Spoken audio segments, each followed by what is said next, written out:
আজকে আসলে আমি একটু ফ্রাস্ট্রেটেড, আমি একটু বিরক্ত। আমি বিরক্ত এই জন্যে, বাংলাদেশের গুটি সামান্য কিছু সরকারি চাকরিজীবীরা 22 কোটি মানুষের সাফারিং এর জন্য দায়ী। এই রাজনীতিবিদরা দায়ী সর্বোচ্চ 10%, 90% দায়ী হচ্ছে সরকারি চাকরিজীবী। এই মানুষের সাফারিং এর জন্য দায়ী হচ্ছে অথরাইজড পারসনরা, হচ্ছে কে? সরকারি চাকরিজীবীরা। অথরাইজড পারসন কিন্তু নেতা না, নেতার সিগনেচারে কিছু হয় না, সরকারি চাকরিজীবী সিগনেচারে যা হয় হয়। এই রাস্তা, এই ঘাট, এই চুরি, এই ডাকাতি, এই নারায়ণগঞ্জের মদনপুরের যাত্রাবাড়ির জ্যামের মধ্যে চোর ডাকাতরা প্রকাশ্যে হেঁটে বেড়ায়, কখন কার মোবাইল টান দিয়ে নিয়ে যাবে, মানুষ ভিডিও করে ছাড়ে। এটা দমন করার ক্ষমতা বাংলাদেশের নাই। এরা কি অন্যায়কারী সরকারকে নির্মূল করছে দাবি করে আমার জানা নাই। অন্যায়কারী কিছু ব্যক্তিকে এরা নির্মূল করছে, বদলে অন্যায়গুলো অন্যরা দখল করে নেবে। কারণ অন্যায় বন্ধ এভাবে করা যায় না। অন্যায় বন্ধের জন্য প্রয়োজন শাস্তি, তার জায়গা দখল করা না। আপনি নেতা, অন্যায় করেন, 2-4-5টা অন্যায় করছেন, গায়ে লাগে নাই। যখন বেশি বাড়াবাড়ি করছেন তখন আমার গায়ে লাগছে। তো যখন আমারে বাদ দিয়ে আপনি আরেকজনে নিয়ে আসবেন, এবার সে 2-4-5টা করলে গায়ে লাগবে না, বেশি করলে বলবো যে এবার কিন্তু বাড়াবাড়ি হচ্ছে। তো ওরে বসালে বলবো যে বেশি করলে বলবো যে এবার কিন্তু বেশি হয়ে গেছে। So if you changing, keep changing, then সবাই নতুন নতুন অপরাধ হবে, কিন্তু অপরাধ একই রকম। এই থানার ওসি দুর্নীতিবাজ, চোর ডাকাতদের থেকে হাতাহাতি করে সেগুলো বন্ধ করতেছে না, তো এটা ট্রান্সফার করলেন, আরেকটা নিয়ে এলেন, ওইটাও দুর্নীতিবাজ। এবার দেখলেন যে না, লাভ হইতেছে না, এই ফাঁকে 30 বছর শেষ। একটার পর একটা চেঞ্জ, একটার পর একটা চেঞ্জ। কারণ আপনি যে দুর্নীতিবাজ ওসি ছিল, এসআই ছিল, আপনাকে ট্রান্সফার করছেন, ওকে আপনি শাস্তি দেন নাই। ওর চুরি চাক্ষুষ, ওর ইনভলভমেন্ট আপনি শাস্তি দেন না, ট্রান্সফার করছেন কোথায়? ওই বান্দরবন, খাগড়াছড়ি, যেখানে আর ঘুষ খাইতে পারবে না। আরে ভাই, তো যেটা খাইছে শাস্তি কোথায়? চাকরি রয়ে গেল, বেতন রয়ে গেল। ও তো ছোটবেলা থেকে চাকরি করে খাবে, এইভাবেই ও বড় হয়েছে। তো চাকরিটা তো রয়ে গেল ওর, ও দুর্নীতি করে, ও ঘুষ খেয়ে তো ওর সমস্যা হয় নাই, হয়েছে? ওরে বান্দরবন পাঠাবেন ঘুষ না খাওয়ার জন্য, ও জীবনে যা কামাইছে তা দিয়ে আইসা সোজা মতিঝিল বসে যাবে আরো বেশি খাওয়ার জন্য। কবে যে 50 লাখ লাগুক, মতিঝিল আমু, পল্টন আমু, বিজনেস কোথায় বেশি আছে ওই জায়গায় আমু কইব। কারণ আপনি ছোটটারে ট্রান্সফার করছেন আরেক জায়গায় শাস্তি না দিয়া। বড়টাও দুর্নীতি, ঘুষখোর, ওইটা বড়টাকে বোঝে নেন স্যার, বলবো যে তুমি আমার মাথার উপরে এসে বসো। আল্লাহ আমাদেরকে বুঝার তৌফিক দান করুন। তুমি নিকৃষ্ট বাবার সন্তান, আবারও বলে যাচ্ছি, খুতবার আজকে লাস্ট কথা। তুমি একটা অসভ্য বর্বর মানুষের সন্তান, বড় গলায় চলবা না, গলা উঁচু করে চলবা না। হ্যাঁ, তুমি নির্লজ্জ, তাই চলো, তুমি শরম পাও, একটু শরম পাও। কেমন? তোমার এই একটু লুকাও, তোমার এই একটু লুকাও। এটা তোমার প্রতি ভাইয়ের অনুরোধ।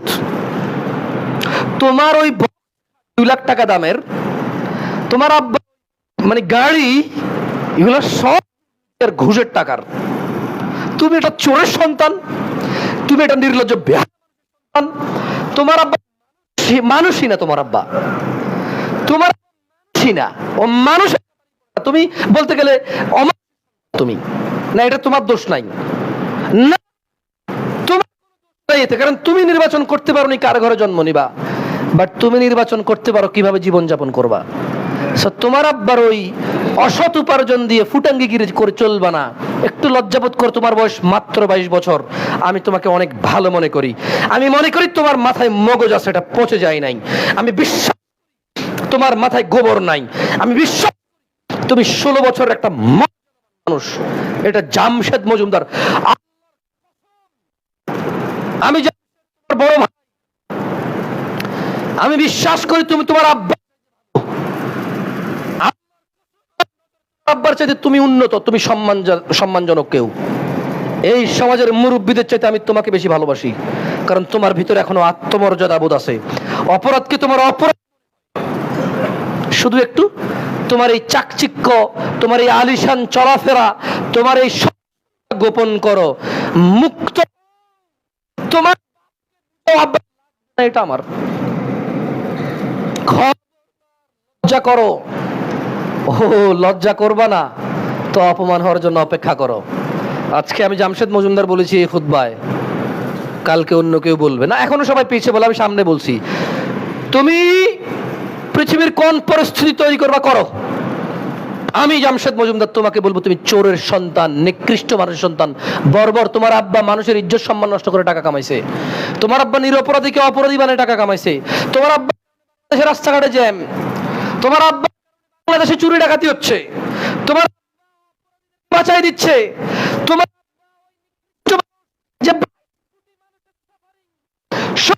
রাজি শুধু নিজের সুখ না বিলাসিতা করতে রাজি। থাইল্যান্ড যায় ছবি তুলে পাঠাবা না, মালয়েশিয়া যায় ছবি তুলে, নতুন আইফোনের ছবি তুলে। তোমার বেতন কত, কত টাকা কামায় এই চাকরি থেকে? শুধু সরকারি চাকরির লোকেরাই ঘুষ খায় আমরা মনে করি না।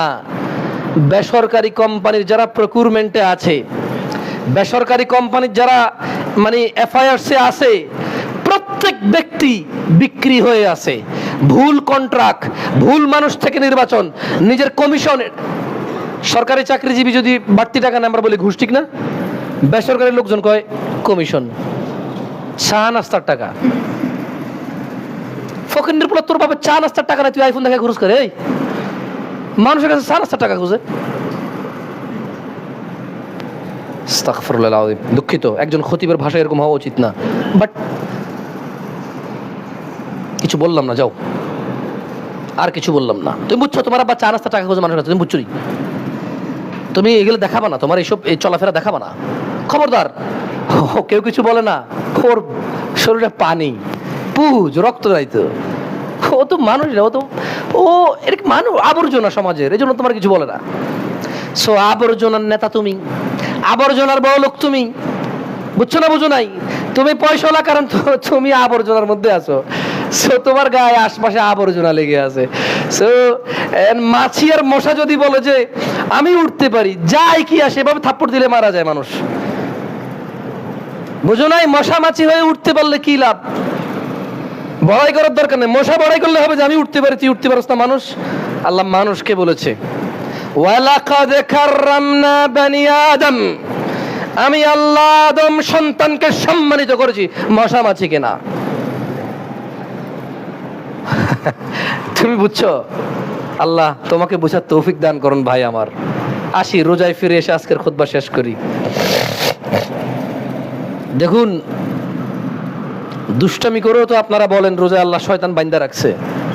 কোন শয়তান আপনারা এখন চালাচ্ছে বলতে পারেন? বিষয়টা এমন না তো যে আপনি নিজে একটা শয়তান। আজকের খুতবা এই পয়েন্টটা শেষ করব। রমাদানে তো আল্লাহ শয়তানকে শৃঙ্খলাবদ্ধ করে, কি করে? কি করে? তাহলে আপনি কেন শয়তানি করতেছেন? ওয়াই? না, এর অ্যান্সার আছে, আছে। কুল আউযু বিরাব্বিন নাস সূরাটা পারেন কেউ? পারেন? তাহলে এর কি বলছে আল্লাহ? কুল আউযু বিরাব্বিন নাস মালিকিন নাস ইলাহিন নাস মিন শাররিল ওয়াসওয়াসিল খান্নাস আল্লাযী ইউওয়াসওয়িসু ফি সুদুরিন নাস মিনাল, তারপরে মিনাল জিন্নাতি। তাহলে শয়তান কয় প্রকার? একটা হচ্ছে জিন শয়তান। শয়তান কিন্তু জিন না, জিনের মধ্যে শয়তান আছে। শয়তান মানে শয়তান, আপনারা মনে করছেন কি জিন আর শয়তান এক কথা? না না না, মানে মানুষ কিন্তু মহিলা পুরুষ কি এক কথা? মানুষ মহিলা পুরুষ কি এক কথা? ছোট আর বড় কি এক কথা? শিশু আর বুড়া কি এক কথা? সবাই সবাই মানুষ, কিন্তু এরা নারী পুরুষ ভাগ আছে। শয়তান মানে কিন্তু জিন না, আপনি এরকম মনে করছেন? না, এই যে সূরা নাস পড়েন না আপনি। মিনাল জিন্নাতি, নাস মানে কি? মানুষ। তাহলে আমরা আল্লাহর কাছে কোন শয়তান থেকে আশ্রয় চাই? মিনাল জিন্নাতি ওয়ান নাস, জিন শয়তান থেকে আমরা আশ্রয় চাই। তাইলে জিন শয়তান তো এখন কি হয়ে গেছে? শয়তান এখন কি হয়েছে? মানে এখন এটা মানুষ শয়তান হোক আর জিন শয়তান হোক, শয়তান কি হয়েছে এখন? এখন ধরুন শয়তান নেই, তাহলে আপনি বান্দরামি করতেছেন কেন? আপনি এই শয়তানি করতেছেন কেন? কারণ আপনি নিজে শয়তান না তো। এখন তাহলে কি বান্ধা রাখতে হবে আপনারাও কোথাও?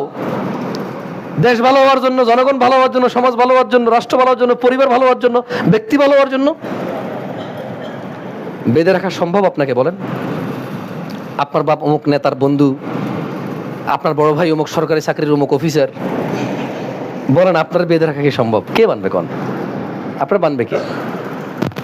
আল্লাহ তাআলা আমাদেরকে এই রমজানের তাকওয়া প্রাপ্তি হওয়ার তৌফিক দান করুন। অন্যায় অপরাধ থেকে ফিরে আসার তৌফিক দান করুন। আমাদের গুনাহ, ভুল, ত্রুটি তিনি ক্ষমা করে দিন, উনি গফুরুর রহিম। আল্লাহ সুবহানাহু ওয়া তাআলা আমাদের নিজেদের সংশোধন হওয়ার তৌফিক দান করুন। আল্লাহ সুবহানাহু ওয়া তাআলা আজকের খুতবার খতিবকে হিদায়াত দান করুন, হিদায়াতের পথে অবিচলিত করুন। আজকের খুতবার খতিবকে আল্লাহ তাআলা সংশোধন করুন। আজকের খুতবার খতিবের ভুল ত্রুটি আল্লাহ মাফ করুন। আজকের খুতবার খতিবকে এবং তার খুতবার মুসল্লিদেরকে আল্লাহ এই খুতবা থেকে উপকার গ্রহণ করার তৌফিক দান করুন। আজকের খুতবার খতিব এবং তার মুসল্লিদের আল্লাহ ক্ষমা করুন। আজকের এই মসজিদের খুতবার খতিব এবং তার মুসল্লিদের আল্লাহ তাআলা ক্ষমা করুন। আল্লাহ তাআলা এই খুতবার খতিব এবং তার মুসল্লিদের তিনি সুবহানাহু ওয়া তাআলা জীবন সংশোধন করে ওনার পথে জীবন অতিবাহিত করার তৌফিক দান করুন। আল্লাহ তাআলা আজকের খুতবার খতিব এবং তার মুসল্লিদের ইসলামকে সহজ করে দিন, অপরাধকে কঠিন করে দিন। আল্লাহ তাআলা হৃদয়ে আত্মমর্যাদাবোধ জাগ্রত করে দিন। আল্লাহ তাআলা আমাদের বক্ষ প্রশস্ত করে দিন। আল্লাহ তাআলা আমাদের পিতামাতা যারা পৃথিবীতে নেই তাদের ক্ষমা করে দিন। পিতামাতা যাদের পৃথিবীতে বেঁচে আছে তাদের সুস্থতা দান করুন, হিদায়াতের পথে অবিচল রাখুন এবং গুনাহ খাতা ত্রুটি মাফ করে দিন আল্লাহ সুবহানাহু ওয়া তাআলা। اللهم إن الله وملائكته يصلون على النبي يا أيها الذين آمنوا صلوا عليه وسلموا تسليما كثيرا اللهم صل على محمد وعلى آل محمد كما صليت على إبراهيم وعلى آل إبراهيم إنك حميد مجيد اللهم بارك على محمد وعلى آل محمد كما باركت على إبراهيم وعلى آل إبراهيم إنك حميد مجيد وأقيم الصلاة.